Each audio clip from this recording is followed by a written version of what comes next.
Welcome to Samba Samba. Enjoy the video.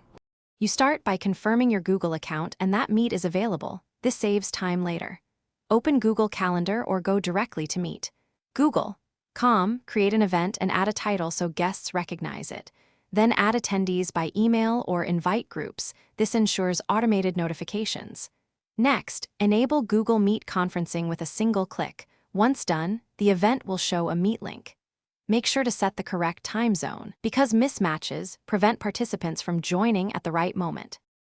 Once the event exists, click Add Google Meet Video Conferencing to generate the unique meeting link. This is the core URL you will distribute. Then customize access controls. Decide if guests can join freely, must be admitted, or require signing into a Google account. These choices affect security and ease of use. Also set host controls like screen sharing and mute on entry to prevent chaos.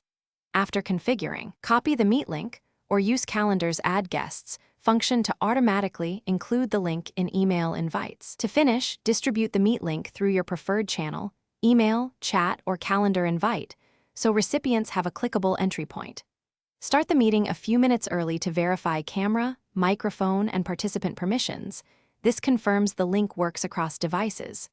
If someone cannot join, first confirm they are signed into the correct Google account and that the event's guest permissions allow them access.